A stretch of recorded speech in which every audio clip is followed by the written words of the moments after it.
Howdy everyone, Whiskey here. Welcome back to Harp and Guitar. Just checking out my pal Monk Music's video, his latest that he uploaded here on the channel. And I found it fascinating and quite interesting how he's able to sustain that amount of speed and playing and technique while he's doing these solos. And I understand the importance of having to practice over and over and again these sorts of things, especially when it comes to being able to play the guitar in the sense that you might be in a band or in an ensemble or a group setting where you may have two or sometimes three guitarists. You may have a rhythm guitarist and then a bass guitarist, but then you may also have a lead guitarist. And it's very important for the lead guitarist to be able to play these solos with a little bit of a degree of technicality and accomplishment, and be able to take the song to new heights and add these flourishes or these tasty little bits. Now, in terms of the harmonica, or in blues the harp as we call it, again, that instrument can be used as an accompanying instrument or as a soloist instrument, in the same sense that a guitar would be. Now, for myself personally, in my case, I tend to be more of a supporting musician. I'll play in a group or a band setting. I'll be invited to jam with a group of fellows if they're playing a good blues tune that they know that I'm familiar with. I'll go up and join the ensemble and play as an accompanist. I tend to just sort of try to support the band because it's their band and it's their venue. And very often I just try to augment a few things here and there. But when the opportunity does present itself for me to play a solo, I will of course jump on that opportunity any chance I get. A musician is a musician and he wants to be able to play and to show his skills.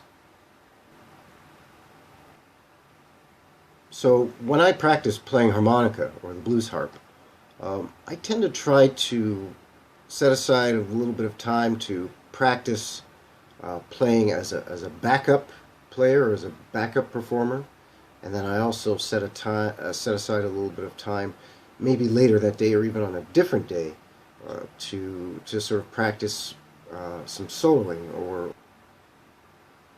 But more often than not, what I end up doing really is just sitting back and playing to myself and singing to myself, really, just as a form of relaxation.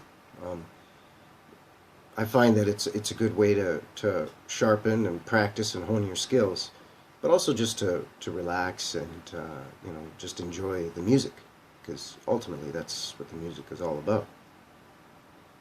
Now, the thing that's specific with the harp or the harmonica here is that when you're playing solos or extended flourishes or anything like that, the one thing that you have to be really well versed and practiced in are the breathing techniques, and specifically with blues harmonica playing, because probably 90% of the notes that you're going to play are going to be on the draw. That is, you're sucking air in through the harmonica, you're not blowing it out through the harmonica. So as a result, you're constantly sucking in air all the time, and at some point you have to be able to release this air from your lungs. And most often the best way to do that is just to pull the harp away from your face and quickly blow out some air, or play a note that's a blow note. Or the other thing that you can do is sort of release the air through your nose, because you can actually do that while you're inhaling the air through the harmonica into your mouth. You can actually exhale through your nose at the same time. So yeah, when I play, I tend to try to practice the breathing techniques and all of this at the same time as I sing and play. Now, obviously, the advantage to singing while I play is that allows me the opportunity to let some of that air out of my lungs by singing some notes. so I can draw in air through the harmonica to play the harmonica, and then sing out to let some of this air out. And I find that that's the easiest way to control breathing and for me to play.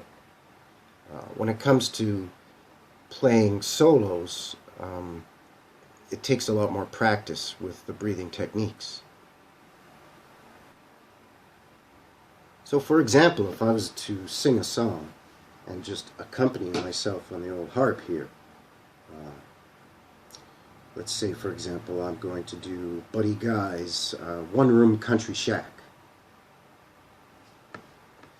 which is a nice song because it's a bit of a slow blues, and I can sing the lyrics and then accompany myself on the harp a little bit. So it would go a little bit of something like this.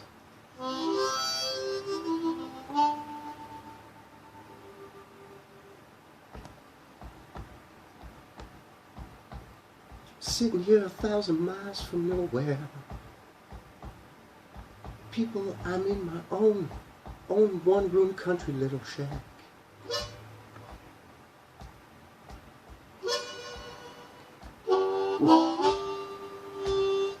Sitting here 1,000 miles from nowhere. People, I'm in my own one-room country little shack.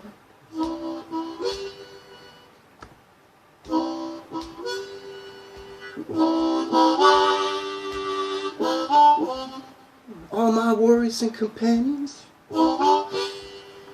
is this old 11-foot cotton sack.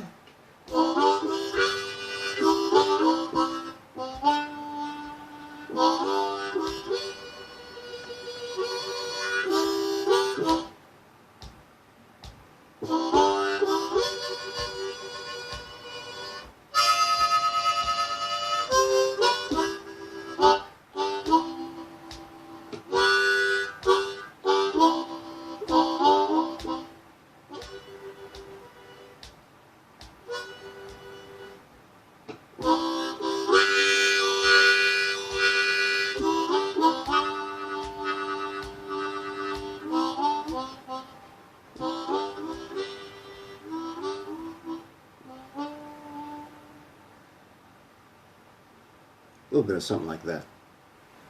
Now, for example, if I was going to practice doing soloing, where I'm not going to be doing any singing at all, what I might do actually is employ using a faster or more of an up-tempo type of song.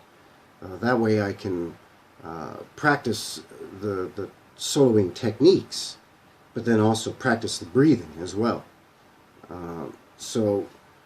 In that case, what I might do is actually just play an instrumental harmonica blues song, or put on a record. Actually, I often will do this. I'll put on a record and play along. I'll play harmonica parts as accompaniments, and then solos along to the song that I'm playing on a blues record.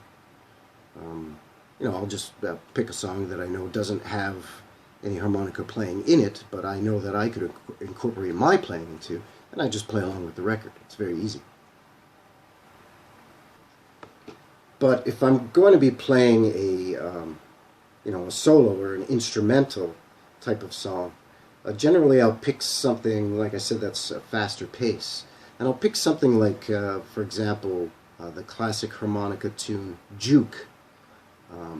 Now, I have a couple of different versions of Juke. One of them is the original by Little Walter, who was the original harp player for Muddy Waters band. But there's a gentleman by the name of Junior Wells, who's a very accomplished harmonica player, and who was taught partially by Sonny Boy Williamson.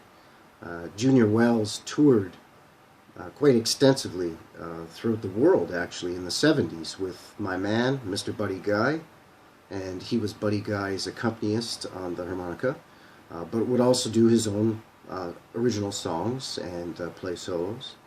And one of the solos that he would play was his version of Juke, the classic Little Walter tune. But when Junior did it, he did it at a much faster pace. And that's the one that I tend to try to play to sort of brush up or or try to help polish not only my soloing, but my breathing techniques as well. And it goes a little bit something like this.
Whew, a little bit of something like that.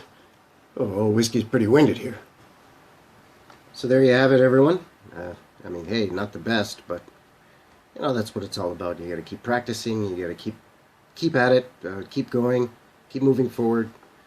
Work through your mistakes. Learn from the mistakes that you make, and you know, have some fun doing it. And that's very obviously what my good pal Monk Music was doing on his previous video that he just uploaded, and you know, that's kind of what I thought I would do here today as well, is just kind of complement his video with my own here on, you know, just practicing and working through, and you know, don't be discouraged.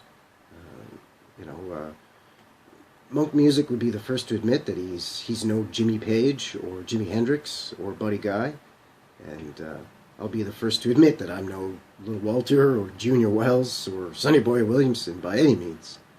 But you have to take joy in what you're doing, and that's why we love the music that we love, this thing that we call the blues. And I think that's going to do it for me today. I want to thank everyone for watching, and thank my good friend Monk Music as well, as always. And I'll encourage you fellas to like, share, and subscribe, and we'll talk to you again real soon. Alright? Thanks a lot, everyone. Have a great day.